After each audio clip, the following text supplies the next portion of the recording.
les amis, bienvenue pour une nouvelle vidéo des dingues de jeu. C'est la rentrée ce soir et on est avec Boan. Et quand Boan est là, on va parler de Eden. Eden, toujours. Eden, toujours. Eden, j'ai pas pour autre chose. Moi. Non, c'est vrai. Pour l'instant, de bière, à la limite, on peut parler de bière. On peut parler de bière. On en boit pas mal quand on est au bar des dingues de jeu. Mais ce soir, on va parler d'Eden et on va parler de tous les errata. Ouais, qui sont en cours. Donc en phase de bêta. Ils sont en phase de bêta, ouais. Ils sont disponibles sur le site internet boineprojet.fr, boineprojeteden.fr. Ouais, on vous mettra le lien aussi dans les commentaires. Sinon, ils sont sur le forum sur aussi. Le forum, ouais. Donc il y a un Word où on voit juste les différences entre la version normale et les errata. Et puis il y a tout le forum pour discuter si vous voulez faire des retours sur les errata, des choses. C'est sur le forum qu'il faut le faire. Donc pour l'instant, c'est au statut de proposition. C'est au statut de proposition et c'est en statut de test. Le test. Donc c'est testé grandeur nature sur tous les Open qui veulent bien, donc c'est-à-dire tous les Open actuellement. D'accord. Donc il y a le Nord qui l'a déjà fait, donc on a fait le Nord avec les bêta tests. Il va y avoir le Centre aussi, et il y a la Belgique qui vont faire aussi avec. Ok, donc ça permet d'avoir des retours en live. Ouais, ça permet d'avoir des retours d'une plus grande communauté. Donc nous, on a déjà fait pas mal de tests avant en interne, avant de proposer des choses. Il y a eu pas mal de versions, et puis là, ça permet d'avoir un plus grand nombre de retours et d'avoir plus d'avis. Et puis des fois, ça permet de repérer pas mal de trucs qu'on n'a pas vu, des combos qu'on n'a pas vu, ou des choses comme ça, des match-ups qu'on n'a pas vu, des trucs comme ça. Donc là, les gens, pour l'instant, ils récupèrent les cartes sur le forum ou sur ton site Boine Project, ils les impriment. Ouais. Et ils jouent avec ça. Exactement. Et tout se passe bien. Exactement. Ok, super. Bon, bah écoute, on va parler de tout ça ce soir. On va parler quoi, des missions? Ouais, il y a deux choses. En gros, il y a les missions. Donc, on va sortir un nouveau pack de missions. Donc, c'est pas le retour total de toutes les missions d'Eden comme il y a un an. Mais on a le retour des missions de faction. D'accord. Mais on va avoir une mission de faction par faction, en fait. Ok, ça marche. Et puis un pool de 15 missions communes, si j'ai pas de bêtises. Donc ça va être un pack de scénarios qui va être homologué pour les tournois. C'est ça, actuellement, okay. Ouais, donc les tournois qui veulent jouer en version bêta test, ils utilisent ce pack-là. Sinon, l'autre pack est toujours d'actualité. Faut savoir, sur le pack de missions, s'il y a des tournois qui veulent utiliser que certaines, ou faire leur propre pack, ou inventer des... Enfin, là-dessus, chaque tournoi est libre, chaque organisateur de tournoi est libre de faire ce qu'il veut. Ouais, c'est la fête du slip. Mais voilà, ça c'est le pack qu'on conseille. Donc c'est le pack qu'on propose pour la prochaine saison jusqu'à la prochaine vague en tout cas. Et c'était quoi l'idée de remettre une mission de faction? De toute façon, quand elles ont été enlevées les missions de faction, l'idée ça a jamais été de les supprimer totalement. Ouais, parce qu'il y en a qui étaient intégrés de toute façon aux missions générales. En fait, il y en a qui étaient intégrés de missions générales. Le problème qu'il y avait, c'est que souvent les missions de faction étaient trop fortes, donc ça donnait des match-ups où au choix de la mission, la partie était finie, donc c'est pas très intéressant. Tu gardais souvent ta mission de faction. C'est ça, pour la fin, pour les gros, pour les gros joueurs ou pour les machins. Donc bon, c'était pas super intéressant au niveau des parties. Du coup, on avait supprimé supprimé les spécificités des missions, des factions, et mis un pack à peu près équilibré de 16 missions, je dis pas de bêtises. Donc là, l'idée, c'est de petit à petit revenir à l'ancien système, mais avec des missions équilibrées. D'accord. Donc là, on ressort une mission par faction, qui sont totalement inspirées des missions qui existaient avant, qui sont juste rééquilibrées. Ouais. Et ensuite, l'idée, c'est dans une prochaine vague de ressortir une deuxième mission par faction pour retourner plus tard à 3 missions par faction, et puis d'avoir par contre un panel équilibré. Cool, super. On va pas toutes les passer en Non, on va détail. les passer très rapidement, je pense. De toute façon, il y a une grosse base sur le pack. Vous pouvez le voir donc sur le site. J'essaierai de mettre des petites incrustations de cartes aussi quand c'est nécessaire. Dans la vidéo. Sur le site, il y a il y a une grosse base qui va pas changer par rapport au pack précédent. Donc on va faire juste vite fait ce qui change. On a pour les Ascari, donc la mission de faction maintenant c'est la contagion. Contagion, ouais. Qui est la même chose que la dernière contagion, sauf qu'on a baissé un peu le nombre maximum de points. En fait, on essaye d'avoir un nombre maximum de points aux alentours de 150. D'accord. Quand c'est un peu plus facile à faire, on baisse un peu, ou quand c'est des missions de contre, on baisse un peu le nombre de points. Quand c'est plus difficile à faire, ça peut monter jusqu'à 160, et puis il y a quelques missions qui peuvent monter un peu au-dessus, mais l'idée c'est d'avoir une base autour de 150. Du coup, contagion baisse un peu en nombre de points. Pour les Bamaka, ils récupèrent le repli en zone contaminée. Donc même chose qu'avant, sauf que s'ils ont des morts, ils vont avoir des points en moins, sauf s'ils prennent le temps de ramasser leurs morts. Ouais. Ça c'est l'idée. Les convois, ils récupèrent le container. Donc ça, elle est encore pas mal en phase de travail. mais l'idée c'est la même mission qu'avant. On baisse un peu le nombre de points et on la rend plus difficile. Avant, ils prenaient de l'eau, donc container, on doit prendre de l'eau quelque part et le déposer à un autre endroit. C'était gratuit de prendre de l'eau et de le déposer, mais maintenant on le fait payer en PA. D'accord, en PA. Donc c'est pour ralentir, un PA pour puiser, et puis un PA pour déposer de l'eau. Dans la citerne. De mémoire, on puise 2 d'un coup. D'accord. De mémoire, je crois qu'avec un PA, on puise 2 d'un coup. Je crois qu'on a mis ça. Mais du coup, ça ralentit énormément la mission. Parce que d'habitude, sur l'ancienne version, ils puisaient, ils posaient, et la mission, enfin, tour 2, c'était fini. Ils avaient leur maximum de points, etc. C'était un peu trop facile. Et puis, on pouvait pas leur enlever leurs points, donc c'était un peu compliqué. Du coup, là, c'était, on essaie de ralentir la mission, en fait. Qu'est-ce qu'on a? On a protection du territoire qui est en commune, mais qui est EP en fait. On passe, c'était 25 points par tour maximum, là c'est 30 points par tour. D'accord. C'est juste pour se rapprocher des 150 en fait. C'est celle où on doit avoir plus de figurines que l'adversaire. Plus de nombre de points au centre que l'adversaire. En gros, on monte de 5 points par tour pour se rapprocher des 150 qui vont devenir la norme pour les missions. Bien celle-là, moi j'aime bien celle-là. Parce que tu mets Cogène au milieu. T'as bien Cogène en fait. On a expédition punitive qu'on change pas mal. Expédition punitive, celle où il faut tuer dans la moitié adverse. Ah oui, je l'aime bien avec Cogène aussi celle-là.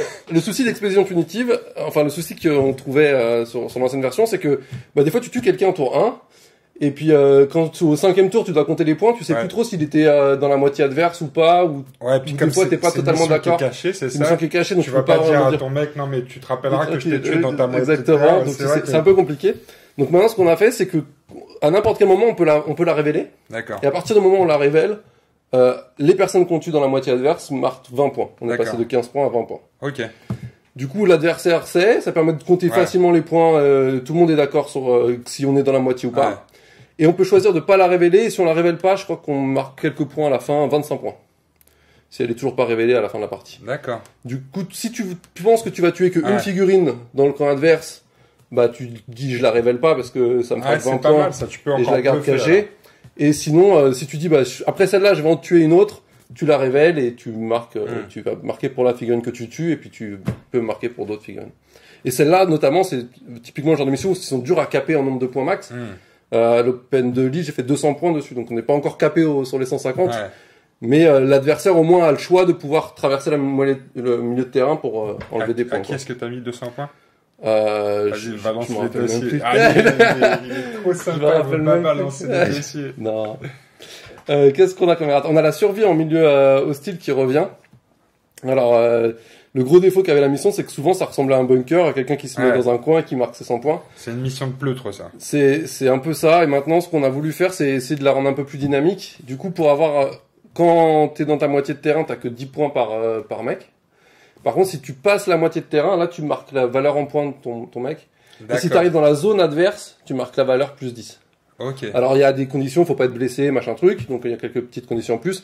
Mais en fait, ça évite le blocus dans un coin. Ça force le joueur à traverser la moitié de terrain et être un peu plus dynamique, en fait, sur la partie. Ouais, et puis même, ça t'oblige à t'adapter en fonction de la mission de l'adversaire. S'il commence à scorer, tu peux vite faire tes calculs et voir si t'es obligé d'aller dans sa moitié de terrain ou dans sa zone de déploiement. Ouais, de manière générale, de toute façon, la méta est entre 4 et 6 figurines. Donc, au début, tu commences entre 40 et 60 points. Ce qui est l'équivalent de plein de missions au final. Mais voilà, donc l'idée c'est vraiment de rendre le truc plus dynamique, d'éviter le blocus dans un coin, je passe, qui était assez chiant, c'était la raison pour laquelle on avait supprimé la mission. Sinon on a imprévu, donc ça c'est la mission pour la Horde. Donc elle était super compliquée parce que donc ça c'est celle où quand on choisit, l'adversaire choisit une mission et puis les deux jouent la même mission. Ah ouais. Et il y avait, si on va voir la FAQ de Narvalo, on a des pages et des pages sur comment gérer imprévu en cas de chaque mission, etc. Du coup, on a voulu simplifier le truc et de mettre, en fait, l'adversaire est obligé de choisir une mission qui n'est pas une mission de faction, en fait. Donc une mission commune. Une source pure, un artefact, une bâche. Donc si c'est une mission cachée, il est obligé de la révéler. Donc si je joue un imprévu, tu choisis un 80, on joue tous les deux un 80 révélé. Et en gros, c'est une bâche. Voilà. Et du coup, il y a encore les plus 5 points aussi sur la bâche. Et sinon, elle reste pareil. On limite en fait les missions sur lesquelles on peut la jouer pour éviter les cas bizarres, les cas bizarres et la FAQ de Narvalo. Merci à toi Narvalo. Ah bah oui, qui fait un taf de fou. Tu l'as pas fait pour rien. Qui fait un taf de fou Narvalo. On lui économise un peu de peine. Les mines d'iridium pour les immortels, donc là il y a beaucoup de modifications, je suis pas rentré dans les détails, mais elle était pas viable avant.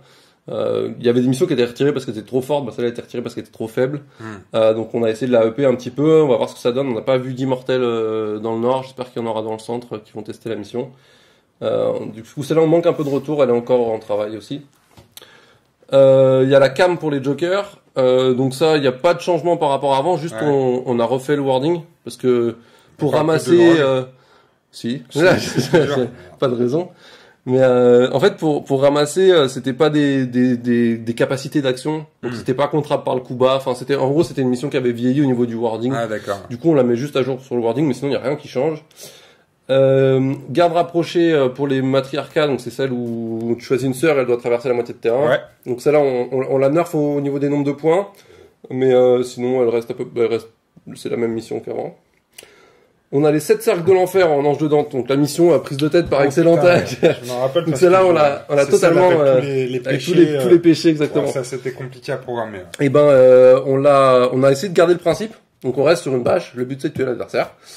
On donne les pions pêchés parce que c'est sympa quand même, c'est ce côté des pions pêchés, puis il y a des jolis pions pêchés. Ouais. Donc on donne les pions pêchés à l'adversaire et donc on marque le nombre de points de la figurine qu'on tue et on peut avoir des bonus. Alors non, je viens de dire une connerie parce qu'on l'a changé plein de fois, donc je viens de dire une connerie. En fait, on distribue les pions à l'adversaire. À chaque fois qu'on tue quelqu'un qui porte des pions, on récupère les pions pour nous. Donc, lui va devoir les dispatcher sur ses différents. Non, c'est toi qui les passes comme tu veux. Okay, toi tu les passes comme tu veux, tu vas les répartir équitablement. Mais c'est toi qui les répartis. Quand tu tues un adversaire, tu récupères les pions, et à la fin de la partie, les pions, ça te fera des points. Donc c'est pas par rapport à la valeur des fixes, par rapport aux pions que tu as récupérés. D'accord. Et en plus de ça, en fonction du type de pion, tu peux avoir des petits points bonus. Donc je sais plus, le pion envie, si tu tues dans la tête, t'as 5 points bonus. Le pion gourmandise, si tu tues dans le ventre, t'as 5 points bonus. Enfin voilà, des petits points de bonus. Donc il y a les 4 membres, tuer avec une blessure dans les 4 membres. Donc ça fait les 4 des jetons, il y a valeur supérieure, valeur inférieure, et il y a tuer avec un séraphin. D'accord. Je crois qu'on est... c'est à peu près ça. Donc en gros on la simplifie. Si tu veux pas te prendre la tête, c'est de la bâche, il faut récupérer les pions. Et puis ensuite tu as quelques petits points bonus en fonction du type de pion. Donc, c'est plus simple pour tout le monde. Suivre la piste, donc elle a très peu changé, c'est pour la résistance. Elle a très peu changé, qu'est-ce qui a changé dessus? Oui, c'est un peu moins sûr de faire les points dessus. Avant, en gros, il y a 5 marqueurs à récupérer, donc il y en a un à récupérer par tour. Donc c'est un peu plus difficile de le récupérer, mais on peut essayer 2 fois par tour. Ouais. Donc il n'y a pas un gros changement, de toute façon, elle était à peu près équilibrée, on est sur 150 points max, on était à peu près bon. Et il y a une mission qui a été créée pour les Sagariens, du coup, qui n'avait pas de mission de faction. Ouais. Et donc là, la mission, on va mettre des jetons sur les décors dans la moitié de terrain adverse. Et le but, c'est de récupérer ces jetons-là et de survivre. Ok. Donc voilà, pareil, on essaie de faire des choses dynamiques où on est obligé d'avancer pour aller chercher les pions et pour avoir des points. Pour pas faire du... je ramasse, je me replie et je passe pendant 5 tours qui sont donc pas au total, combien de missions là dans le pack maintenant? C'est une bonne question. De mémoire, il y a 15 communes et une par faction, donc 2, 3, 4, 5, 6, 7, 8, 9 x 3, 27, 28. Ça fait 28 missions en tout. Donc il n'y a pas de mission pour les mercenaires, il n'y a pas de mission pour le stigmate. C'est voulu actuellement, je pense on va en remettre plus tard. Quand il y aura peut-être 2 missions de faction, on remettra une pour les stigmates. Le problème, c'est que en fait, le fait de pas avoir de mission de faction, c'était un handicap pour les stigmates volontaires, du fait que le fait d'avoir choisir les figurines qu'on veut dans toutes les factions, c'est un avantage. Donc en inconvénient, ils avaient moins de choix de mission et le psy, enfin le moins de PS. Et du coup, on remet ça un petit peu, mais bon, il y a qu'une mission de faction. Quand tu vas en tournoi en stigmate, il te reste quand même 15 missions communes. Même sur un tournoi en 7 rondes, il y a de quoi faire. Il y a de quoi faire. Donc on remet ça un petit peu, mais c'est pas parce que t'as eu ça dans les tournois, justement, des gens qui te donnaient le retour, on n'a pas assez de missions. Non, j'ai pas eu la sensation d'avoir ça. Il y a eu des fois sur des tournois en équipe, ça revient un peu comme quoi c'est plus dur, il y a moins de choix. En équipe, t'es obligé de toutes les. Il y a des tournois où t'es obligé de toutes les faire. Quand t'es 3 par équipe et t'as 5 rondes. C'est ça, tu vas être quasiment... il reste plus d'une. Comment tu la sens, celle-là, je la sens pas bien. C'est chaud. Ouais, donc à part en équipe, sinon il y a de quoi faire en mission quand même. On a 16 pour même les gros tournois, c'est 7 rondes. Ça fait il y a moins de la moitié du pack qui est utilisé. Il y a du choix normalement. On peut jouer quasiment full objo et on peut jouer de quasiment full bash. On peut jouer full bash d'ailleurs. Donc voilà. Cool, super. Donc voilà pour l'émission. Pour l'émission, on a fait le tour. Ouais. Je te sers une petite bière, on fait les bonhommes. Ouais. Ok, on parle des bonhommes maintenant. Ouais, parlons des bonhommes. Alors, c'est très inégal en fonction des factions. Hein. Il y a des factions qui sont très impactées, des factions qui sont très peu impactées. Ce qu'on a essayé de faire, c'est d'identifier les points les plus frustrants actuellement dans les tournois et de régler cela. C'est ce qu'on avait fait sur la vague précédente en travaillant beaucoup sur les Vigor 6, éviter les Vigor 6. Ouais. Enfin, éviter les abus de Vigor 6. Ouais. Et du coup, on a essayé d'identifier des points assez gênants et de travailler dessus. Vous avez boosté les cannes, les gars? Non. Non, peu de risque. Je pense que la faction la plus touchée, c'est les Ascari. Ils en avaient besoin. À mes yeux, ils en avaient besoin. De toute façon, c'est un peu le souci, c'est que chacun va dire, bah ça c'est frustrant pour moi, ça c'est frustrant pour moi. On essaie de prendre les avis globaux. Je pense que les Ascari, c'était ceux qui revenaient le plus. Ouais. Avec le lion, le tigre, le lion là qui était monstrueux. Ouais. Hassan qui était monstrueux. Ouais. Donc, il y a 2 améliorations qui sont touchées. La première, c'est celle qui permettait de gagner un PA. Ouais. Donc, qui était souvent, parce qu'il fallait faire un test de psy, donc c'était souvent sur les janissaires. Donc là, on a enlevé le test de psy, on a limité à 2 fois par partie. On a un système qui limite à 2 fois par partie. Et on n'a plus de test de psy, donc ça permet de le jouer sur un janissaire ou de le jouer sur autre chose. D'accord. Donc il y a des profils qu'on va revoir, qu'on espère revoir grâce à ça. Donc t'es sûr de le passer, mais tu peux passer moins souvent. Tu peux passer moins souvent et t'es pas limité, t'es pas obligé de le jouer sur ton janissaire. D'accord. Il y a aussi le fait que quand tu le joues, tu peux pas cumuler avec une adrénaline. Tu peux jouer une adrénaline sur quelqu'un d'autre, mais tu montes pas une personne à 10 000 PA. Enfin, on arrête ces choses-là. Ok, je vois ce que tu veux dire. On arrête ces choses-là. Surtout qu'ils ont l'amélioration qui permet d'ignorer les limitations. Ouais. Donc bon, c'est un bon stop. Donc il y a ça. Et puis si tu le joues sur ton janissaire, t'as un petit malus sur ton nombre de PS qui est pas très impactant parce que l'ancien coûtait des PS. Et du coup, comme cette version-là n'en coûte plus, au final, ça change pas grand-chose. Et c'est même dans l'ensemble, au niveau du nombre de PS, les Ascari en gagnent par rapport à... Donc en amélioration, on a celle-là, puis on a le greffon lance-grenade. Le greffon lance-grenade, c'est la zone qui met des ralentissements, en zone. Donc ça, on a enlevé les ralentissements, c'est terminé. Donc ça empêche de faire des lignes de vue, et ça empêche, quand on est sous la zone, d'utiliser des capas d'action. D'accord. Donc ça force à se déplacer, si tu la mets sous quelqu'un, ça force à se déplacer pour utiliser une capa d'action. Ok. Ça coûte plus, maintenant on a mis un PS pour l'utiliser, et c'est quelque chose qui reste sur la table. Tant qu'on l'a pas utilisé pour la mettre quelque part autre, elle reste sur la table. Donc voilà, on espère que ce sera plus agréable à jouer et à affronter. Enfin, à jouer, j'en doute pas que l'ancienne version était très agréable, mais à affronter, c'était juste une horreur. Il fallait prévoir de l'anti-ralentissement juste pour les Ascari. Mais là, tu peux pourrir des objets quand même avec ça. Alors ça bloque pas les capas de mission. D'accord. Faut pas déconner, on peut pas le poser sur un artefact et rendre l'artefact impossible à ramasser. Non, on fait pas ça. C'est juste les capacités. C'est juste les capacités d'action des personnages. Donc ça bloque pas les capacités de mission. Si je dis pas de bêtises, on y a pensé. Bravo. Quasiment sûr. Parce que tu vois, mon esprit tordu a tout de suite vu ça. Ouais, bah c'est beau. Tu vois, tu es à bonne école. Ça c'est grâce à qui ça? J'ai commencé à avoir des choses qui se mélangent dans ma tête et des opportunités. Merci, professeur. Sinon, du coup, pour compenser tous les nerfs qui vont être vus là après, en Ascari, il y a aussi eu des ups. On essaie de compenser. Donc on a le guerrier Ascari qui est up. En gros, c'est les seuils. C'est lui, il obtient des seuils un peu comme Kogène. Plus il y a du monde en face, plus il a des. Donc on a baissé la valeur des seuils et on a changé. Il y en a un qui lui donnait plus un de rap. On trouvait que c'était un peu trop par rapport à la version actuelle. Donc on a mis des relances à la place, ce qui est pas mal sur un tapeur. Ouais.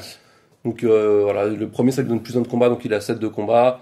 Ensuite ça donne les relances des 1 sur tous les jets de Karak. Et puis le dernier c'est plus un PA. Donc ça c'est en cas de supériorité numérique de l'adversaire.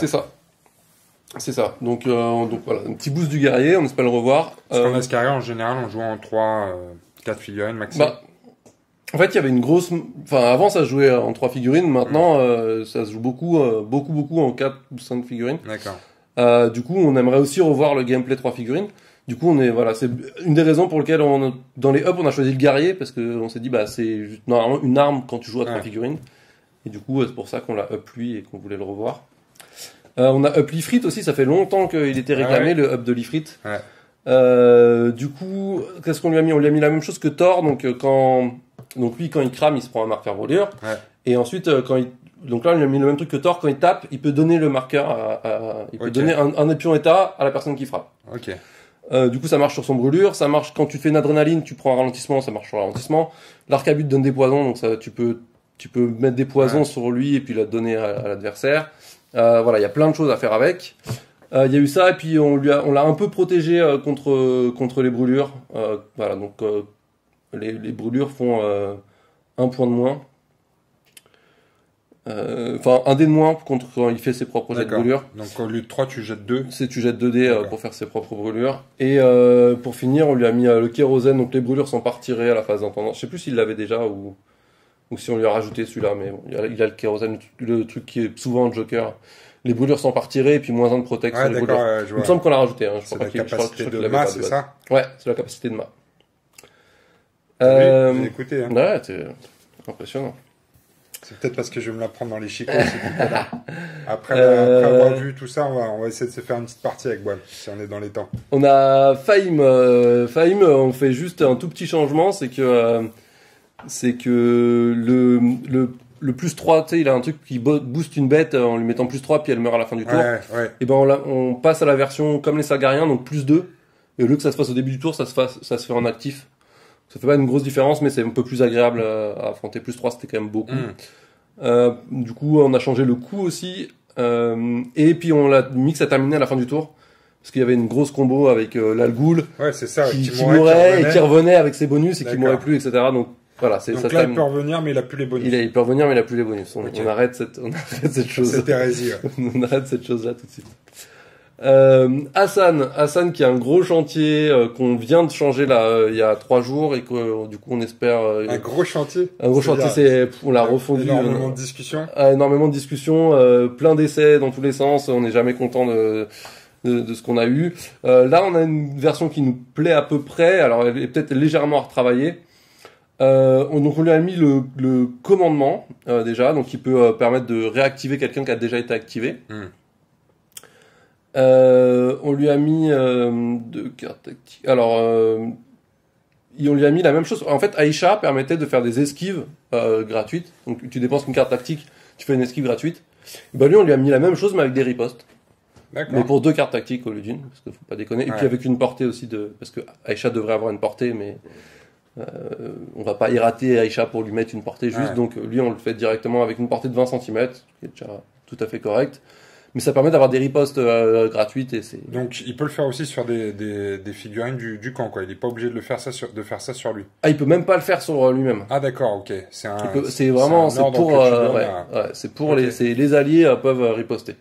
Je pense que ça va très bien marcher sur l'Elkeb, ça va très bien marcher sur le guerrier par exemple. Il y a plein de trucs sur lesquels ça va super bien marcher. En plus la riposte elle est gratuite. Et en plus lui il a l'amélioration qui permet d'ignorer le nombre max d'attaques. Donc ça coûte une carte tactique de plus, donc les cartes tactiques partent très vite, mais ça permet de faire beaucoup de ripostes dans le même tour. Donc c'est même quelqu'un sans PA devient une menace en fait, tu peux pas aller chercher quelqu'un sans PA avec Hassan. On lui a mis ça, on lui a mis le perturbateur, on lui a laissé, sinon les autres capas sont partis.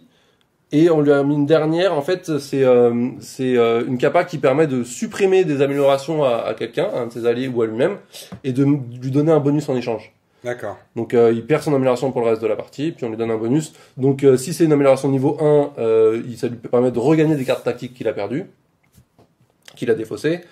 Si c'est une amélioration de niveau 2, ça lui permet de retirer tous les pions état d'un combattant allié, enfin du combattant sur lequel il a retiré les améliorations. Et les améliorations de niveau 3, ça lui donne plus 1 en vigueur. D'accord. À la figurine. Donc ça te permet un peu de flexibilité en cours de partie. Alors, flexibilité pas tant que ça, parce que s'il a que une niveau 3, par exemple, Charir a une niveau 3, tu pourras pas choisir le bonus. Par contre, ça veut dire que quand tu fais ta compo et que tu mets tes améliorations, tu peux te dire, lui, je veux absolument qu'il gère les marqueurs. Du coup, je vais lui mettre une niveau 2 au lieu de lui mettre une niveau 3. D'accord. Comme ça, s'il a des marqueurs, je peux lui retirer avec Hassan. Et du coup, du coup, ça amène peut-être, on espère que ça amène plus de réflexion au moment où on fait sa compo. Donc voilà, ça c'est une nouveauté qui vient d'arriver. Pour les bonus actuels, niveau 1, niveau 2, niveau 3, je pense qu'on va garder le principe. On n'est pas encore sûr des bonus. D'accord. Ils vont peut-être changer d'ici la version finale. Joueur Ascari. Mais donner du feedback. Ouais, Hassan, assez important parce que c'est un des plus gros chantiers actuels et puis comme il y a une version qui vient tout juste de sortir, on n'a absolument pas de retour encore. Hassan, c'est celui qui avait dans le starter. Ouais, aussi, dans le starter avec le tigre. Avec le tigre, parlons-en du tigre. Oh, le tigre a perdu son esquive pour un PS et il a perdu ses améliorations autres que son amélioration niveau 3 dans le bras. On a pas mal hésité sur les améliorations, on a décidé de laisser celle-là pour qu'il n'y ait pas que le guerrier qui ait accès au choc. Donc ça, le 3 avec la main, le 3 physique c'est le choc. Ça permet qu'il n'y ait pas que le guerrier qui ait accès au choc. Du coup on a supprimé le reste parce que s'il a le choc avec un déplacement gratuit en plus, on est pas mal déjà. On est pas mal. Il y a Avela qu'on a nerfé aussi. Avela, le souci, c'est celle qui ressemble beaucoup à l'Almé. Le souci, c'est qu'elle était beaucoup plus forte que l'Almé. Donc on voyait plus l'Almé. Donc on voyait plus l'Almé. Donc c'est pas le but. S'il fallait, sur les deux profils, s'il fallait un qui soit un peu moins fort, on préférait que ce soit Avela, qui est le profil un peu exclusif par rapport à l'Almé. Donc, du coup, on lui a baissé sa rap. Et, je crois que c'est à peu près tout. Je crois que c'est à peu près tout. On lui a baissé sa rap. De mémoire. De mémoire, c'est tout. Mais, ça suffit. En fait, parce que ce qui était très fort avec elle, c'était d'avoir donc elle a acrobate, elle traverse les décors et elle a accès aux plus 5 cm de mouvement. Donc quand tu as 15 cm de mouvement et que tu traverses le décor, etc., ça faisait beaucoup. Donc elle peut encore le faire, mais elle a rap de 4 dans ce cas-là et pas rap de 5 voire 6 parce qu'il y a l'autre qui lui permet d'ignorer le malus de voilà, donc terminé. En Bamaka, on a juste Kelike. Que Kelike qui est touché. T'as pas trop touché au Bamaka, toi. Non, on n'a pas trop touché au Bamaka. On a pas mal parlé, par contre. On a pas mal parlé avec, en fait, les errata, je les fais principalement avec Ned et Vaelis. Donc on est 3 principaux à bosser dessus. Narvalo qui file un gros coup de main pour le warding, etc. Mais, au niveau des discussions des errata, on est tous les 3 principalement. Plus tous les retours, etc. Mais, sinon, sur la création, tous les 3. On n'a pas trop touché pour 2 raisons. La première, c'est que il y aurait des choses à faire. Il y a des choses qui sont trop fortes en Bamaka, clairement. Il n'y a pas beaucoup de choses qui sont en dessous, mais il y a des choses qui sont trop fortes. Le souci, c'est que c'est pas parce qu'on va y rater les 2-3 trucs qui sont trop forts que la faction va être moins forte, en fait. Il y a quasiment tout qui est à peu près au même niveau. Il y a Katanga qui mériterait un nerf. Il y a Folayan peut-être qui mériterait un petit nerf. Il y a quelques profils comme ça. Pour moi, c'est surtout Katanga et puis Abama qui mériterait peut-être une refonte. Mais sinon... Pas d'urgence par rapport aux autres factions. Pas d'urgence par rapport aux autres factions. Katanga, quand même, peut-être, on hésite à la rentrer dedans. Pas d'urgence claire. Et puis peut-être un travail peut-être trop gros. On va avoir la même chose à peu près sur les jokers. Tu veux dire c'est un chantier complet C'est quasiment un chantier complet. Les Bamaka, il faudrait qu'il y ait plusieurs profils à revoir pour que l'ensemble s'équilibre. En fait, il y a des profils pour les baisser sans les enterrer qui vont être assez compliqués. Mais voilà, si on a le temps, je pense qu'on rentrera à Katanga. Si on n'a pas le temps, ce sera pour la prochaine vague. Je pense qu'il y coupera pas à la prochaine vague. Notamment lui, mais il y en a d'autres, mais notamment lui. Donc en Bamaka, juste Kelike, c'est par souci de cohérence. Elle a aussi le truc qui donne plus 3, tu meurs à la fin du tour. Donc on lui met la même chose que les autres, plus 2, et puis en actif au lieu du début du tour. C'est vraiment par souci de cohérence avec tout le monde. On nerf le charognard CNJ. Alors c'est un nerf indirect sur ses Congos, donc clairement c'est pour viser ses Congos, on baisse sa rap. En fait il est là parce qu'on a totalement réécrit la règle de vol. Alors ça change pas le système, mais on a changé la façon de l'écrire. Parce que c'était pas propre au niveau du wording.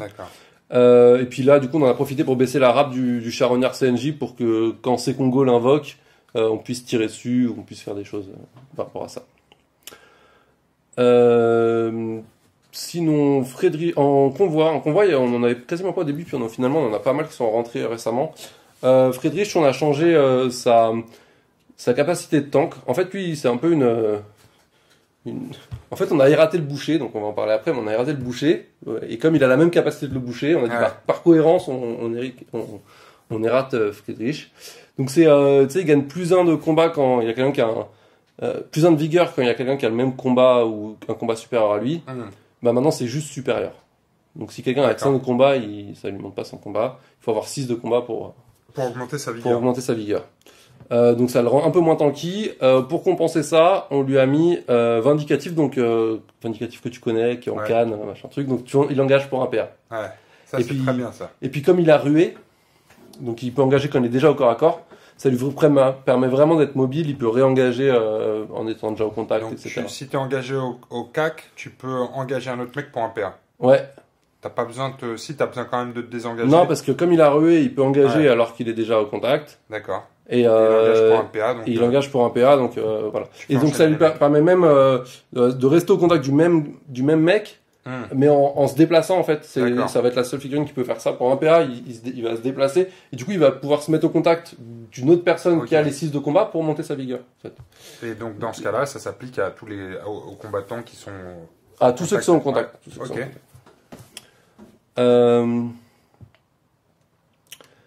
Qu'est-ce qu'on a d'autre en convoi? Donc Friedrich, voilà. Georges, pareil, c'est une victime collatérale. On a le sadisme barbare qui a été changé, donc on a la moitié des profils qui ont une règle et l'autre moitié qui ont une autre règle. Donc là on a dit c'est terminé, on met la même règle sur tout le monde. Donc au final ça fait un petit up sur Georges. En gros, c'est quand il tue une figurine, il y a des tests de psy pour toutes les personnes qui sont autour. Si tu fais pas au moins une réussite, tu prends un peur, et si tu fais pas au moins 3 réussites, tu prends un ralentissement. Donc voilà. En gros, ça a rajouté la partie ralentissement. Avant, c'était juste la peur. On a rajouté ça pour être cohérent avec tout le monde. Parce qu'il y a Vlad Boucher qui a ça, Dominant Lical qui a ça. T'as un ange de Dante aussi. Il y a un ange de Dante qui a ça. Donc Andras qui est aussi dans la liste uniquement pour ça. Donc voilà. On a mis la même règle pour tout le monde pour faire plus simple. On a Air Doctor qui est rentré dans la liste. Air Doctor qui est rentré dans la liste à cause de la règle survivant. La règle survivante, tu sais, qui lui donnait une vigueur égale au combat de l'adversaire quand la personne était mutante. Ouais. Donc une saloperie pour tous les mutants, et puis un truc dont tout le monde se fout contre tous les autres.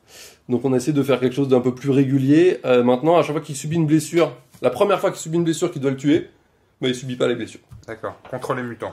Non, contre tout le monde. Contre tout le monde. Contre tout le monde. Parce que c'est une capacité qu'avait Wyrm aussi chez les gens donc on va le voir aussi dans la liste des errata. Exactement.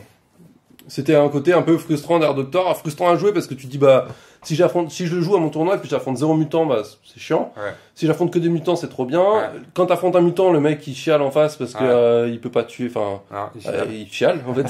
S'il arrive avec du combat 3, t'as 3 de vigueur mais j'ai que 3 de combat donc je peux pas te tuer, et puis si j'ai du combat 7, je peux pas te tuer parce que t'as 7 de vigueur.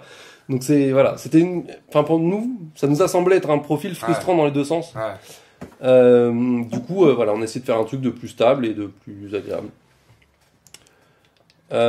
Sinon, qu'est-ce qu'on a? On a Willy, le petit Willy qui est dans les errata aussi. Lui, de mémoire, il avait sabotage. Il manquait une petite règle dans sabotage. On vient de nous le remonter, donc on l'a pas encore corrigé, mais en gros, il faut limiter à sabotage. C'est tu interdis une capacité à quelqu'un et il faut dire qu'il peut pas cibler 2 fois la même capacité dans la partie. C'était pas noté. Et on a Grimace, je crois que c'est Grimace, qui permet de mettre des marqueurs ralentissement. Il avait le droit de faire la capa que quand il y avait quelqu'un d'autre, je sais plus qui c'était, qu'il fallait qu'il soit dans la même compo. En gros, il fallait une autre personne dans la compo pour pouvoir avoir droit à cette capa. On a enlevé cette règle-là, on trouvait pas ça super intéressant. Du coup, maintenant, on peut prendre Willy tout seul, en fait. C'était un peu l'idée. C'est un des gamins du convoi, ça, hein? C'est un des gamins du convoi. Et on a un deuxième gamin du convoi pour le dernier convoyeur, c'est Zoé. Donc on va voir tous ceux avec la règle insignifiante. parce qu'on a totalement changé la règle insignifiante. Donc insignifiante avant, la masse. Prendre les objets. Non, c'est la masse. Non, c'est bon. Ah oui, pardon. Tu pouvais pas l'engager. Tu peux pas la taper. Si elle avait un séraphin on va prendre l'exemple de la masse, parce que c'est le plus parlant, c'est celui qu'on voyait le plus. Ouais, tu peux pas l'engager, tu peux pas taper dessus, si elle a un séraphin libre à 5 cm. T'es obligé de faire le tour. T'es obligé de faire le tour. Et puis quand il met deux décors, la masse devant et puis le séraphin derrière, tu peux plus rien faire. Ah ouais, moi j'aimais bien ça. Ouais, bah c'est terminé. Ça, c'est terminé, on n'en veut plus, c'est horrible. Et puis en plus, elle pouvait faire provocation, donc t'es obligé de venir au contact pour l'engager, mais tu peux pas taper dessus. Mais elle peut quand même riposter. Ah, j'avais pas pensé à ça, tu vois. Bah, c'était... Putain, j'ai même pas eu le temps de profiter de ça. Elle arrive, elle te tronçonne et toi tu peux rien faire. Enfin, c'était, il faut arrêter. Ce genre de choses, il faut pas faire ce genre de choses. Moi, j'aime bien les enfants avec des tronçonneuses. Du coup, ben, on pourra toujours le jouer. Hein. Mais alors, ce qui se passe maintenant, il n'y a plus d'histoire de séraphin. Ouais. En fait, alors la règle, quand on la lit, c'est un peu compliqué. C'est pour ça que je vais prendre 5 minutes pour l'expliquer. Quand tu peux engager quelqu'un d'autre que la masse, tu engages quelqu'un d'autre que la masse. D'accord. Tu ne peux engager la masse que quand c'est la seule qui est à portée. À 10 cm. Qui est la seule que tu peux engager. Alors, t'as le droit d'engager 2 personnes, la masse compris. T'as le droit de te mettre au contact de la masse et de taper quelqu'un d'autre. Ouais. Ça, tu peux. Mais tu peux pas taper la masse. Tu peux pas taper la masse. À la première, ton deuxième attaque, après t'es au contact de la masse, tu peux taper la masse. Exactement. T'es là, toi la gamine. Exactement. C'est aussi jamais la cible la plus proche, sauf si c'est la seule cible. En gros, on essaie de se rapprocher de l'idée de l'insignifiance et c'est vraiment, tu vas pas la taper, sauf si c'est la seule personne à taper, quoi. C'est une enfant. Exactement, mais si c'est Yakel, bon, tu tapes dessus. Parce que tu te rends compte qu'elle a une tronçonneuse. Exactement, et puis si elle t'attaque, t'as le droit de riposter aussi à un moment. Elle prend toujours ses marqueurs rage, ça pas changé. Donc Zoé, qui est l'équivalent de la masse, a la même règle exactement. Donc c'est cette idée-là. On ne peut pas, on ne tape pas, on n'engage pas la masse, ou on ne tape pas la masse. On n'engage pas la masse si c'est pas, ou on n'engage pas Zoé si c'est pas la seule disponible. Donc tu peux plus bloquer un chemin avec Zoé. C'est terminé. Et ça permet aussi de faire, pour Zoé notamment, la règle d'insignifiance c'était avec les escorteurs.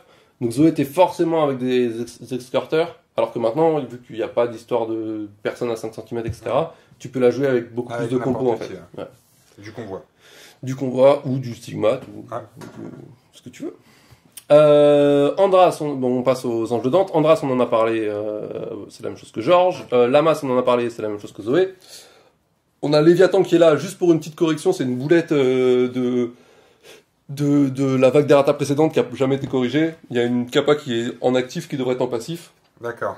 C'est pas grand chose. Tout le monde le jouait enfin, ça se jouait en passif parce que. Vous l'avez pas boosté un peu Léviathan? Moi, je galère avec lui. Eh ben, t'es pas le seul, donc on va y réfléchir. Mais moi, je le trouve super bien. Je le trouve vraiment costaud. T'aimes bien le défoncer? Non, je le trouve vraiment costaud. Hein. Lui, quand on a fait la vague d'errata précédente, ça faisait partie des profils qui défouraient quand même. Bon, c'est juste que je dois jouer quand même. Non, mais t'es pas le seul à le remonter. Il est pas Alors, je pense qu'il est pas facile à jouer parce que c'est 40 points, 4 de vigueur et 4 de rap. Donc c'est pas facile à jouer. Mais il tabasse quand même. Hein, putain. Moi, mon problème, c'est qu'il meurt. Ah bah oui, mais il meurt trop. C'est un missile, mais un missile en carton. On peut dire ça comme ça, mais pas que. Non, pour l'instant, on n'a pas envisagé de le changer. On a juste mis le correctif. Peut-être qu'on y pensera si on a le temps aussi. On fera peut-être partie des choses, mais on va y réfléchir. Je pense que je vais le rejouer. Mais je suis pas sûr parce que je pense qu'il est quand même costaud. Notamment jouer défensivement, il est costaud. Donc oui, on en a parlé, même chose que Air Doctor. Nabam, en fait, c'était le même profil que Furfur. On trouvait ça dommage d'avoir dans la faction 2 qui soient exactement le même profil. Du coup, on lui a mis le profil d'Hildegarde du convoi. D'accord. Donc ça fait un petit à 15 points, à 5 de vigueur et 4 de rap. Alors on a pas mal de discussions autour de ça. Est-ce que c'est pas trop gênant pour les gens qui ont pas eu la figue, etc., d'avoir un profil auquel ils ont pas accès? Je pense que ça sera jamais refusé. Quelqu'un qui achète qui achète la figurine d'Hildegarde notamment et qui l'a pas en version convoi. C'était une exclusivité avec un Kickstarter. Ouais, c'était une exclusivité Kickstarter, mais comme c'est une copie d'Hildegarde, tu prends Hildegarde et tu la prends la même chose que tes anges de Dante et je pense qu'il y a zéro souci là-dessus. Le carburant expérimental en fait a changé, donc ça c'est la tactique. Donc ça c'est une carte tactique, ouais. C'est la carte tactique des enjeux dedans. Ouais. Tu l'as mis avec les cartes de profil. Ouais, je l'ai lié aux cartes de profil. En fait, alors je l'ai pas dit pour les Ascari, mais on a changé la règle de faction. Ils sont obligés de choisir leurs améliorations au début de tournoi. D'accord. Quand tu fais ta compo, tu choisis tes améliorations. Non, c'est pas avant chaque game. Okay. Alors premièrement, parce que ça évite de trop spécialiser. Tiens, il y a de l'IAC, je vais prendre tous mes trucs anti-PR, etc. Donc ça évite ça. Ça permet de s'équilibrer au niveau de ces améliorations. C'est la même chose que les Sagariens. Les Sagariens font aussi ça en début de tournoi. Et du coup, on a fait la même chose pour les anges de Dante. Donc les anges de Dante, leurs manœuvres, ils les choisissent en début de tournoi. D'accord. Du coup, le carburant expérimental a changé. Maintenant, carburant expérimental, T1, en fait, tu peux changer les manœuvres dans tes séraphins. Comme tu t'as choisi en début de tournoi, tu dis, tiens, sur cette game-là, ça va pas me servir. Je joue mon carburant expérimental pour changer mes manœuvres. Parce que c'est vrai que les cartes de manœuvre sont vraiment spécifiques à certaines missions. Ouais, il y en a certaines qui sont spécifiques. Après, souvent, tu prends celui de ta moto, ou sauf quand t'as Belfegor qui va changer le nom, mais sinon tu prends celui de ta moto. Et puis, voilà, il y a des séraphins qui sont plus ou moins typés quand même. Mais tu peux avoir envie de changer pour une mission. Et puis, on voulait arrêter le double drift. Les mecs qui passent 3 tours sans pouvoir être engagés, 2 tours, voire plus, sans pouvoir être engagés, c'est... Je l'ai jamais fait, ça. Terminé. Parce qu'avant, le carburant expérimental, c'était ça. Souvent, tu jouais drift, tu peux pas être engagé. Donc avec Eve, tu vas mettre des coups de fouet. Tour d'après, tu joues carburant expérimental pour récupérer le drift et rejouer drift un deuxième tour et remettre des coups de fouet pendant un tour sans pouvoir être engagé. Il y a des gens qui sont vraiment tordus. C'est infernal. Ces joueurs de tournoi, ils pourrissent tout. On a le dog chitineux. On attaque la horde. On a le dog chitineux. Alors ça, c'est un errata qui est passé a priori, mais dont personne n'a jamais entendu parler. En gros, maintenant, on peut les jouer par 2. D'accord. C'est juste ça. On peut, parce qu'il y a un starter qui était sorti, je sais plus s'il était sorti ou il avait failli sortir ou je sais plus où l'on était celui-là, mais où il y avait 2 dogs chitineux, donc il y avait eu cette règle en même temps. Et donc il y a certaines versions des cartes actuelles du dog qui sont avec cette règle-là. Donc là, on le met là-dedans pour que ce soit clair pour tout le monde. Les dogs chitineux peuvent être joués par 2. Par 2. Le boucher, c'est la même chose que Friedrich. Du coup, je crois qu'on lui a mis un truc pour compenser aussi. Alors lui, à la base c'était lui, on voulait pas qu'il monte à 6 de vigueur trop facilement. Du coup, on lui a mis vicieux. Donc lui, maintenant, il peut quand il se déplace, il ignore les combattants. Donc il peut terminer un déplacement au contact d'un combattant. Et ce qui fait que, comme il a duel, il peut faire 30 cm pour aller se mettre au contact, activer son duel et la personne n'aura pas le droit de partir au tour d'après. Donc on lui donne un peu plus de mobilité que ce qu'il avait avant, c'était son grand défaut. C'est que c'est un vrai tank mais qui bouge pas. Du coup on le rend un peu moins tanky et puis on lui donne un peu de mobilité. Le charognard CNJ qui était beaucoup trop fort, donc comme les autres on a changé la règle de vol. Alors il y a un petit changement dans la règle de vol par rapport à avant, donc le wording a complètement changé. Pourquoi tu le retrouves là? Parce qu'il peut être... Ah oui, parce qu'il a une carte de CNJ. Une carte de CNJ et une carte de horde. Pour les changements au niveau du vol, maintenant, avant on n'ignorait pas les combattants, mais on ignorait les décors et on pouvait finir dans un décor, etc. Donc ça c'est terminé, on a fait l'inverse. Tu peux pas finir dans un décor qui a pas la règle d'occupation, parce qu'il y a des petits malins qui se sont amusés à mettre le tombeau qui a le vol au milieu d'un décor. À ramasser un artefact avec le Nico, et le Nico il peut swapper de place avec quelqu'un. Donc swapper le tombeau qui est au milieu du décor avec le Nico, et on se retrouve avec un combattant ISC au milieu du décor qui peut plus bouger parce que lui il ignore pas le décor, mais qui a son artefact pendant les 5 tours. Donc pas très drôle. Non. Du coup, on finit plus un déplacement dans un décor qui a pas la règle d'occupation. Mais un mec qui fait ça pendant un tournoi, c'est patate, non? C'est autorisé. Moi, ça me fait rire première fois quand même. En fait, ça me fait rire. Moi, personnellement, ça me fait rire. Je fais putain, il a trouvé ça. Il est quand même fort. Ça me fait rire. Et après, je me dis, on va falloir qu'on le change quand même. Putain, moi, ça me ferait pas rire. Il va falloir qu'on le change. Parce qu'il faut pas le laisser. Parce que si ça se démocratise et qu'on le voit tout le temps, c'est pas drôle. Mais la première fois, le mec qui l'a trouvé, ça me fait rire. Moi, c'est patate direct. Après, c'est chacun évacue comme il veut. Ouais, non, mais c'est super fourbe quand même, c'est tordu. On a profité pour baisser sa rap aussi au charognard parce qu'il méritait aussi un petit peu. Le var en bleu, il y a un petit up sur le var en bleu, parce qu'on le voyait quasiment pas. Donc lui, pareil, on va peut-être le retravailler un peu parce que le up a pas l'air de convaincre énormément. Je vais pas en parler parce qu'on est encore en phase de travail. Le Bayakoye prend son petit nerf. Ah. On nerf son soin, puis on nerf sa zone où il empêche les gens de s'approcher. Bon, pas grand chose, il restera il restera fort, mais on nerf. En immortel, on nerf la compo, la compo forte immortelle. Ouais. Celle qui m'a mis une pin à la finale, tu as une bonne vengeance des Aratas. Tu vois? Non, c'est pas vrai, c'est surtout Ned qui les a proposé, celle-là en plus. Donc Lug, on lui a baissé son psy, on a changé pas mal de choses, donc je vais pas rentrer dans les détails, mais on a baissé son psy, le truc qui enlève des PA en zone, on l'a rendu un peu plus compliqué à faire. En gros, il y a des tests de psy en opposition, c'est plus automatique, j'enlève un PA à tout le monde en zone. Et Apophis, on lui a enlevé la capa qui permettait d'empêcher à quelqu'un de mourir. Donc en gros, voilà, c'est les deux nerfs en immortel. Du coup, je pense qu'il y a d'autres profils en immortel qu'on va voir arriver, notamment la tireuse, là, je sais plus comment elle s'appelle, avec le boomerang. Izanami, ouais. Je pense que celle-là, je pense qu'elle est passée, là, elle vient de passer sous les radars parce qu'il y avait les deux gros dont il fallait s'occuper, mais je pense que elle sera pas dans cette vague-là, mais je pense qu'on va la voir sur les tables. En ISC, on a le tombeau qui est du coup le vol, enfin c'est le vol comme l'autre. Et le Karman Akamata qui était un copie conforme du samouraï, donc la même chose que pour Nabam en Ange de Dante. On veut éviter ça, on essaie de proposer quelques petits trucs en plus. Un petit profil, là. Du coup, ce qu'on a fait, c'est qu'on reste proche du samouraï. On lui a enlevé le seppuku, là, le truc qui permet de se suicider, et on lui a mis serpentiforme à la place, donc reptation à la place.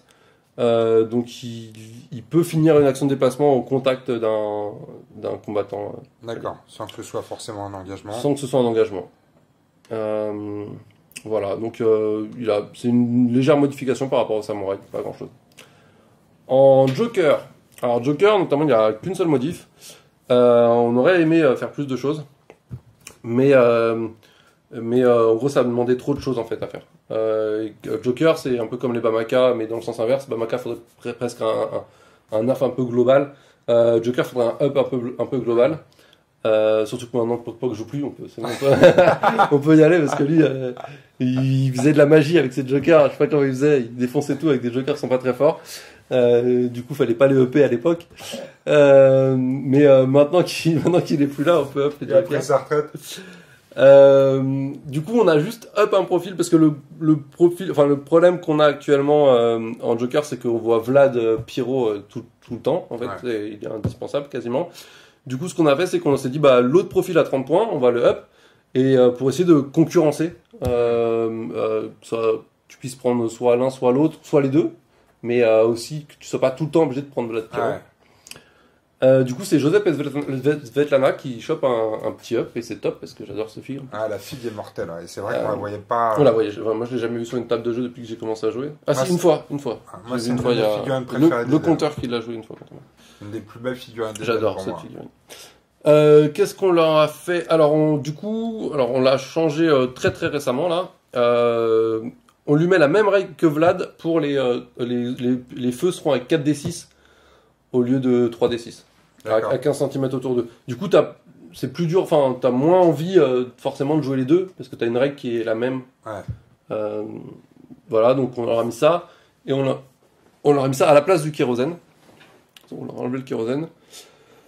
Et on leur a mis, on leur a mis un PC de plus dans les pieds pour les protéger un peu. Et on leur a mis une règle qui fait que quand tu délocalises, tu dépenses 2 réussites au lieu d'une. Donc c'est pour les protéger un peu plus. Ça, c'est juste un truc pour les rendre un peu plus résistants. Donc ça, plus ils ont agile et ils ont 6 de rap, donc ils sont quand même ils tiennent le choc. Et tu sais quand ils meurent, il y a soit Joseph, soit Svetlana qui apparaissent. Du coup, on a légèrement EP Svetlana parce que tout le monde choisissait tout le temps Joseph. Du coup, on a légèrement EP Svetlana. On lui a mis cette fameuse règle où tu payes 2 réussites pour relocaliser. Comment tu fais toi ça avec la figurine? Tu les as aimantées ou quoi? Non. Non, je change la carte. Non, mais en plus, la figurine, t'as les pieds de Joseph qui sont sur le corps de Svetlana. Enfin, aimanté, C'est compliqué. Non, c'est hors de question. S'il y a quelqu'un qui l'a fait, je veux voir ça. Ouais. Je veux voir comment il a fait. Un bon challenge. Ça doit être top. Mais non, moi j'ai pas fait. On va passer au Cannes. Ouais. Oh non, non, non. Il y en a Alors un. que des up. Il y en a un. Il y a un petit nerf. Un petit nerf de Shulun. Oh merde. Alors, c'est pas un nerf. Shulun. C'est pas un nerf. Je te protège. C'est pas un nerf. En fait, le problème de Shulun, c'est que. Prépare-moi psychologiquement, c'est les pions armure. Non, les pions armure restent. Pas de Bon, soucis. ça Ça, va. c'est la Les base. pions état. C'est les pions état. Oh merde. Le problème des pions état, c'est que c'était du passif. Ouais. Du coup, notamment avec Kogène qui a toujours un pion rage sur lui, souvent un pion rage sur lui, la personne engage Kogène, en passif, tu lui enlèves le pion rage et tu fais reculer la personne de 10 cm. Ouais, ça c'est bien ça. Du coup, la personne a perdu 2 PA et elle peut pas taper. Non. Ça, c'est pas bien ça. Ça me plaît pas, Ça, il faut arrêter ça. Du coup, on l'a passé en actif. Je l'ai jamais fait ça. Parce que Kogène, il aime bien. Il aime bien taper. Kogène, il aime bien taper. Mais quand Kogène, il a plus de PA et qu'il a un pion rage, il aime moins se faire taper dessus. Il est costaud. Du coup, voilà, la gestion des pions état. Par exemple, de toute façon, de manière générale, tout ce qui bouge des figurines adverses devrait être en actif plutôt qu'en passif. D'accord. Du coup, ça, on l'a passé en actif. Et sinon, du coup, pour compenser, parce que c'était un peu sévère comme nerf, je sais plus ce qu'on a fait. On a fait plein d'essais. Ah, oui, on a changé le torse. On est passé à 5 de base en torse. Ah ouais, pas mal, ouais. Donc je crois que c'était 4-5-3. Il est passé à 5-4-3. Et voilà, je crois que. Et peut-être la rap, il était à combien 5 de base, 4 de base non, ouais, peut-être un peu en rap. Ouais, le combat, il a pas changé parce que je sais qu'il tape comme une crevette au début. Je me demande si c'était pas 4-6-3. J'ai un doute. 4-6-3, il passe à 5-6-3. C'est un doute. Voilà, il y a un doc word où il y a toutes les modifs. Mais non, voilà, on est à peu près content de Shulun comme ça. Mais en gros, voilà, il fallait s'occuper de ce truc-là en passif, c'était pas possible. Bort, elle a pas été touchée, non? Non, c'est tout. Ça va. C'est tout. Bort, c'est de l'actif. Elle peut faire tout ce qu'elle veut avec les marqueurs, pas de souci. C'est de l'actif. Le Krampus cauchemardesque, donc gros nerf. Donc là, le soin, comme le Bayakoye, donc un petit nerf du soin. Et l'invocation de CNJ, c'était le principal problème, c'était l'invocation de CNJ. Donc maintenant, il invoque que du bétail, déjà. On arrête d'invoquer des dégénérés par milliers. Il les invoque au contact. Donc pas à 15 cm au contact de l'adversaire, il l'invoque à son contact. Et il les fait rôder tout de suite, donc il les écarte de son contact. D'accord. Et lui, il n'a pas le droit de taper sur le bétail. Donc t'as pas le droit de mettre du bétail, taper dessus pour avoir des points de victoire. Et gagner les parties juste en tapant du bétail. Du coup, il a pas le droit de taper le bétail, donc lui va devoir les esquiver et machin. Donc on garde l'esprit de la figurine. Oui, parce qu'il y a des gens qui faisaient ça avant. Ah bah oui. J'ai gagné. Et puis quand j'ai fait la première acte, donc on a commencé à dire bon, la limitation bétail, on a voulu ça quasiment direct. Et la première version, c'était il l'invoquait à son contact et puis ça rôdait. Enfin, c'était à peu près ça. Mais il y avait pas cette règle comme quoi il n'a pas le droit de taper dessus. Et du coup, la première partie de test que j'ai fait, j'ai fait ça. J'ai tapé sur le bétail tout le long. Quoi. Ah ouais, c'est fort en plus. Quand tu testes les limites. Ouais, c'est vrai. Et ça fait des points. Hein. Ça fait vite des points quand même. Et puis, ça fait des points, ça fait plein de trucs. Maëlys est là parce que on a changé la règle insignifiant, donc elle est apparue là. C'est laquelle? Ah oui, c'est l'insignifiant ordre avec l'arbalète en ordre noir. Du coup, elle est venue là aussi par effet de bord. Petit changement de carte tactique informateur. Alors, on sait pas si on avait tant besoin que ça. En fait, avec l'ancien pack, il y avait beaucoup de match-up avec des bâches contre des bâches, parce qu'il y avait beaucoup de bâches dans le pack. Et du coup, il y avait beaucoup de matchs qui se résumaient quand tu parlais à la personne en fin de partie en open. C'était il a joué un informateur tour 1. Du coup, il savait que lui il jouait un 80, donc il avait les 30 points avec ses 2 coins. Et puis moi, je jouais un guet-apens, donc j'avais pas de points si je venais pas le tuer. Du coup, il s'est mis dans les coins, il a passé pendant 5 tours et je pouvais pas venir le chercher, parce que sinon j'allais me faire défoncer. Du coup, on trouvait pas ça super intéressant. Du coup, on garde le même esprit. Tu peux la jouer tour 1, mais tu peux regarder que les cartes tactiques. Et sinon, tu peux à partir du tour 4 et 5, tu peux le jouer pour regarder la mission. D'accord. Tu arrêtes de regarder la mission. T'as encore des doutes. Voilà, si t'as encore des doutes, et puis si tu veux vraiment être sûr. Au début, on pensait totalement changer et enlever le fait de pouvoir regarder l'émission. Il y a pas mal de joueurs qui nous ont dit qu'ils n'arrivaient pas à jouer sans, qu'ils avaient besoin de voir la mission, qu'ils avaient du mal à deviner l'émission, etc. Donc on voulait pas priver non plus tous les joueurs de leur petit plaisir. Donc même s'il y a pas mal de joueurs à qui ça fait plaisir que cette carte n'existe plus, on voulait pas, on voulait que ça concerne un peu tout le monde. Du coup, je pense que tour 4-5, on est pas mal. Faut déjà, premièrement, ça veut dire que souvent c'est facile de la jouer tour 1 parce que t'as rien d'autre à faire tour 1. Tour 4-5, t'as souvent envie d'un soutien, d'un coup violent, d'un truc, enfin ça chauffe un peu plus. Les options sont... Quand tu la joues tour 4-5, ça veut dire que déjà t'as encore ton chef, t'as encore 4 PS à mettre dedans, que t'as pas besoin d'un soutien, d'un coup violent, de n'importe quoi d'autre. Donc c'est déjà beaucoup plus dur à jouer. Et puis voilà, si t'as vraiment envie de savoir, pourquoi pas. Ken, on l'a mis là, donc on va attaquer un peu les mercenaires. Ken le survivant, on l'a mis là parce qu'il est réclamé, les hubs de Ken est réclamé depuis longtemps. Du coup, ce qu'on lui a fait, lui, il est type surhomme. Et en fait, au début de chaque tour, je crois que c'est au début de chaque tour, il va choisir un type et il laisse aussi ce type jusqu'à la fin du tour. D'accord. Donc il peut choisir le type mutant, comme ça il peut lui jouer une adrénaline dessus. Il peut choisir le type bête féroce, comme ça il y a Grusha qui peut le fouetter et le faire avancer. Il peut choisir le type, je sais pas, il peut choisir n'importe quel type, escorteur, machin là, truc. Vous avez fait un brainstorming dans une soirée où vous avez tous picolé et fumé ou pas? Non, cette idée-là, si je dis pas de bêtises, si je dis pas de bêtises, elle vient de Girulf, je crois. Hein. De mémoire, elle vient de Girulf. C'est quoi, à l'Irae? Alors, vous avez peut-être un peu picolé parce que c'était l'Irae quand même, organisé par les frangins, les 3 frangins. Du coup, c'est possible qu'on ait un peu picolé, mais non, et l'idée est super bonne en fait. Tu peux faire plein de trucs. Tu peux vraiment faire plein de trucs en fonction de ta compo, avec les cartes tactiques. Il y a plein de cartes tactiques qui se mettent que sur un type, qui sont super fortes. Tu peux te mettre le type Séraphin pour jouer Vice, la carte tactique Vice. Tu peux vraiment faire plein de trucs. Tu peux mettre le type robot. Tu peux te mettre le type robot, ça sert pas à grand chose, mais oui. tu peux te mettre le type drone et te soigner totalement un membre avec la carte tactique. Enfin, tu peux faire plein de trucs avec. Et du coup, on pense que le up, en plus d'être un bon up, il est cool.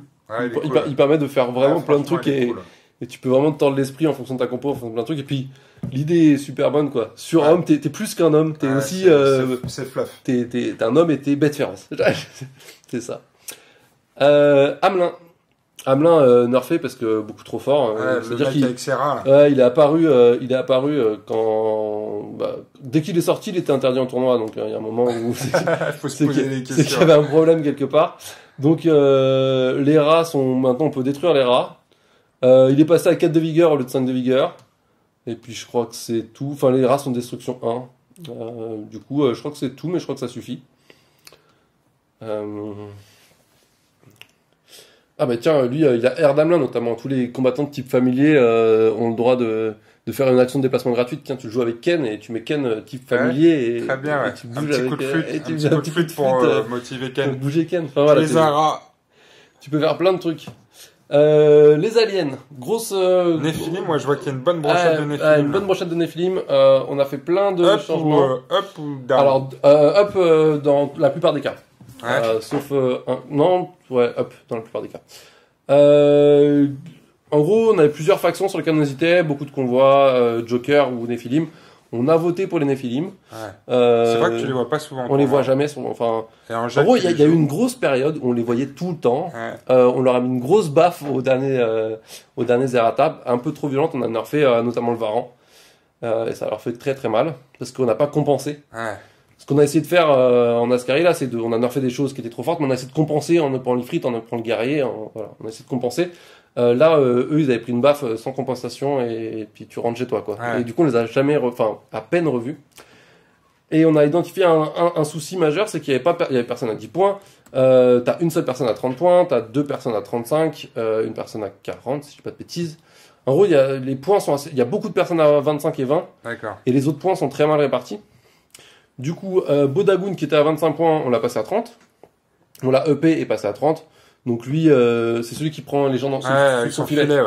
Donc maintenant, avant quand il ratait son filet, il avait perdu son filet. Maintenant, quand il rate son filet, au tour d'après, il peut retenter. Il peut le récupérer jusqu'à ce qu'il réussisse à capturer quelqu'un. Et après, s'il se met au contact du truc capturé, il protège sa proie et il gagne plus ou moins dans toutes ses caractéristiques. Putain, pas mal. Et il engage à 15 cm.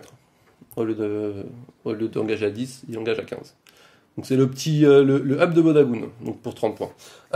Mtilo, un profil que depuis que je joue, je l'ai jamais vu sur une table de jeu. donc qui était à 20 points. Clair. Qui était à 20 points. Donc lui, il est passé à 20, il est passé à 15 points au lieu de 20. Donc, on a mis une deuxième personne à 15 points. Et en gros, c'est le profil de Willy qu'on voit. C'est pas un petit lot, celui-là, comment il s'appelle? Mtido. Mtido, ah ouais, putain. Mtilo, c'est celui qui s'active plusieurs fois. Lui, c'est Mtido. Ils ont tous des noms à coucher dehors. Donc lui, il a toujours son sabotage. On a totalement quasiment changé ses caractéristiques et ses PC pour être proche de ceux de Willy en convoi qui a 15 points, avec un sabotage aussi. Et il garde son contre-coup. Mais sinon, il a été repensé. On a quoi? On a Ashkayun, le tapeur. Ouais. Donc il avait 4-6 de vigueur. On est passé à du 5-5. En gros, c'est plus agréable à affronter. Lui, il a l'antigène K, donc comme cogène, dès que tu lui mets un marqueur, ça se transforme en rage. On lui a rajouté en plus un truc, quand on coche le dernier PC blanc d'un membre, il peut choisir de prendre un rage aussi, donc pour essayer de pousser à l'enragement. D'accord. C'est-à-dire, au lieu de prendre le dernier PC non, blanc... en gros, quand tu coches le dernier PC blanc, tu peux lui mettre un rage. Ah d'accord, ouais. J'allais dire merde, mais il est mort, mais non. Non, le dernier PC blanc. D'accord.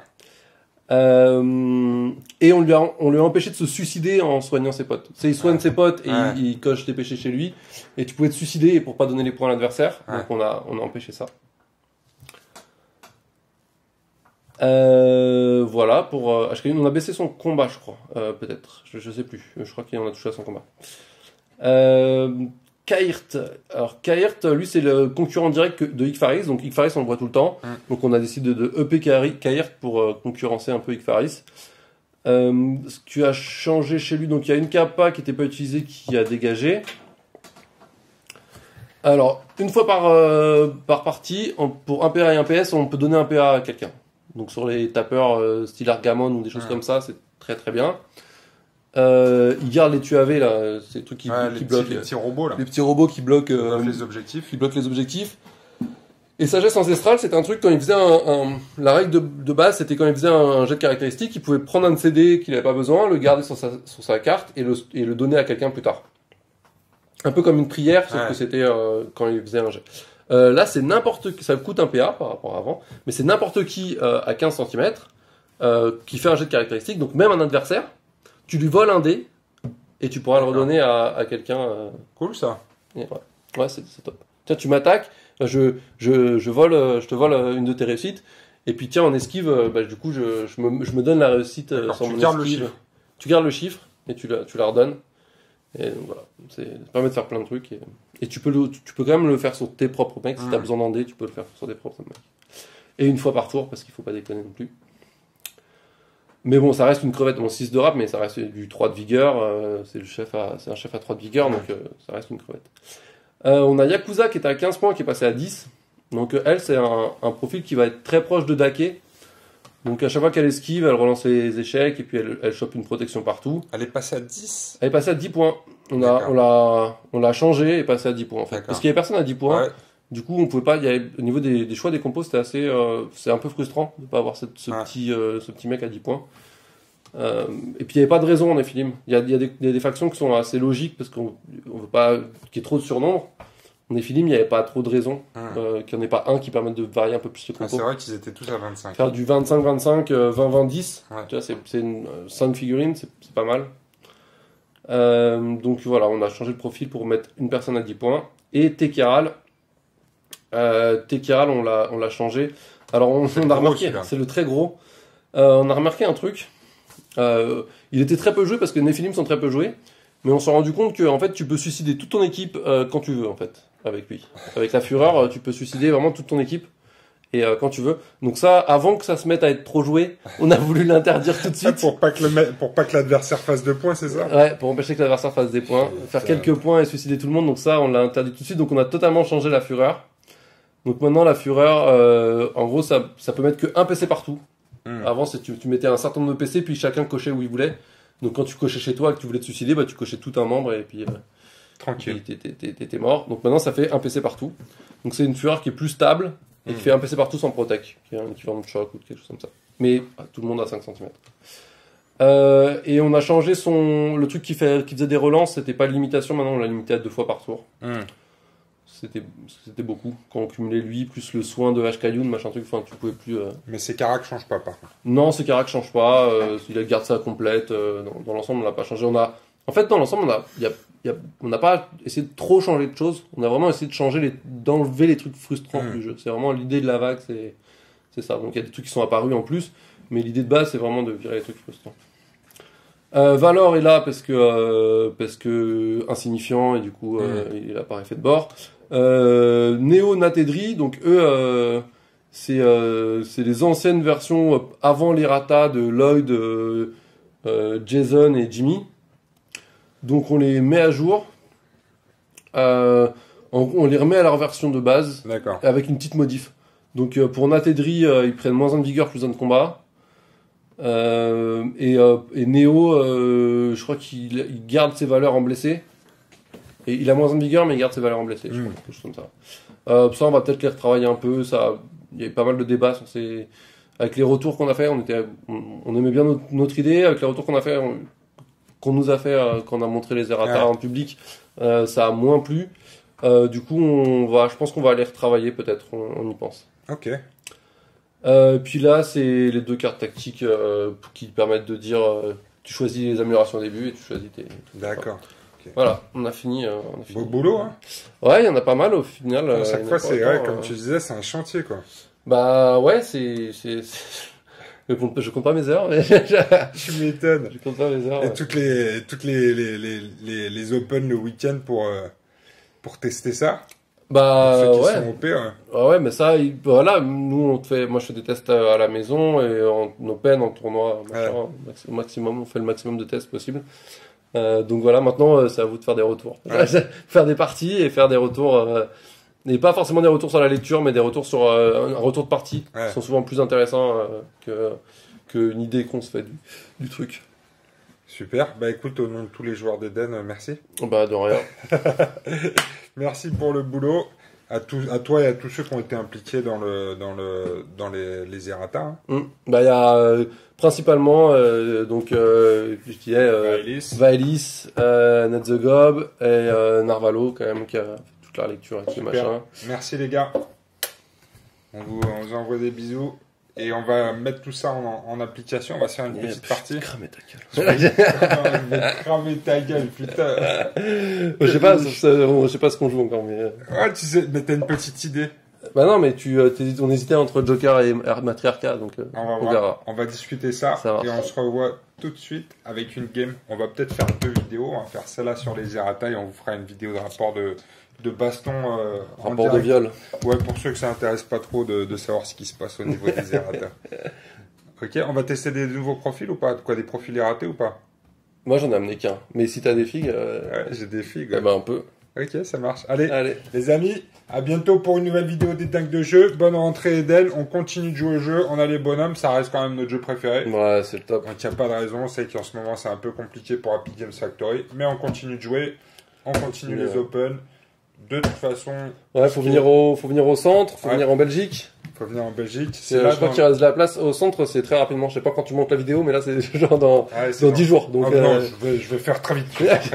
Donc, mais je sais pas si, je crois qu'il reste de la place parce qu'il y a des désistements très récents. Donc, je pense qu'il reste de la place au centre. Donc, faut venir. Il va être top l'Open. La Belgique. Et puis, la Belgique, ça va être énorme. Open déguisé et tout. Faut prévoir le déguisement. Ça va être top. Faut venir en Open. De toute façon, en open. Ok, ça marche. Bah écoutez les amis, à bientôt pour la suite. On vous souhaite une bonne soirée, une bonne matinée, une bonne journée. On ne sait pas quand les gens regardent la vidéo, donc on vous dit à bientôt. Salut. Ciao.